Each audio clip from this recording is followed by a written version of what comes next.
தாங்க ராஜா. நான் சின்ன வயசுலேருந்து தனியாக தாங்க இருக்கேன். எனக்கு சொந்தம் சொல்லிக்க யாரும் ஃப்ரெண்ட்ஸுன்னு சொல்லிக்கவும் ஆமாம் நான் தான் இருக்கேன். ஆனால் இனிமேல் இப்படி தனிமையில் இருக்கணும்னு அவசியம் இல்லை. ஏன்னா நம்ம ஒரு ஃப்ரெண்ட் கிடச்சிட்டு என்ன அவனை தேவைங்களா? இங்கே தான் இருக்கான். உன் கடைசியில் காட்டு.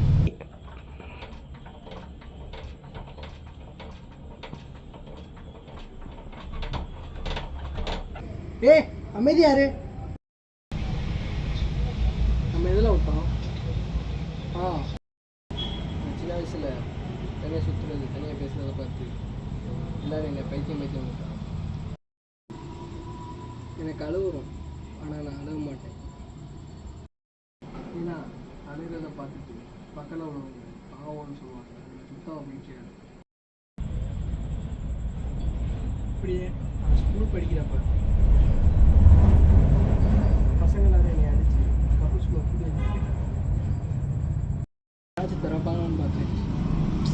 ஆனால் யாரும் திறக்கலை. நைட்டு முழுக்க அங்கே தான்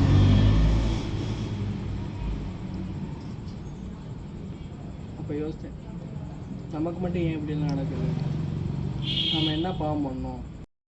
அப்போ தான் எனக்கு ஒன்று புரிஞ்சுது. நம்மளை அடித்தா கேட்க ஒரு நாரி இருக்கான்னு நினச்சி தான் நம்ம அடிக்கிறாங்க. அப்போ தான் எனக்கு ஒரு ஐடியா வந்துச்சு. நமக்குன்னு ஃப்ரெண்டு இருந்தான்னு வச்சுக்கோங்க, நமக்காக சண்டை போடுவான், நம்ம பிரச்சனைனா வருவான்னு நினச்சேன். நான் யாரும் என் கூட ஃப்ரெண்டாக எப்படியே கஷ்டப்பட்டு ஸ்கூலை முடித்தேன். என் கூட ஃப்ரெண்டு இல்லாதனால என் ஃப்ரெண்டை நம்ம அதை நினச்சிடாது. எனக்கு ஃப்ரெண்டு இருந்தாங்க, ஆனால் இப்போ யாரும் உயிரோடு இல்லை. இது எதுக்கு நான் உங்கள்கிட்ட சொல்கிறேன்னா, நீங்களாச்சும் என் கூட ஃப்ரெண்டாக இருப்பீங்களா?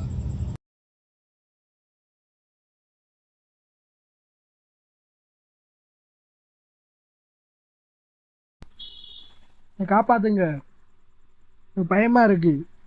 அந்த பைத்தியக்காரன் என்னை அடித்து இங்கே இழுத்துட்டு வந்துட்டியான். யாராச்சும் என்னை காப்பாத்துங்க, இங்கே ஒரே இருட்டாக இருக்கு.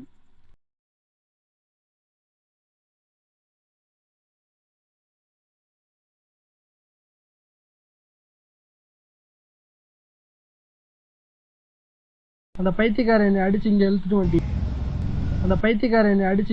வந்துட்டியான்.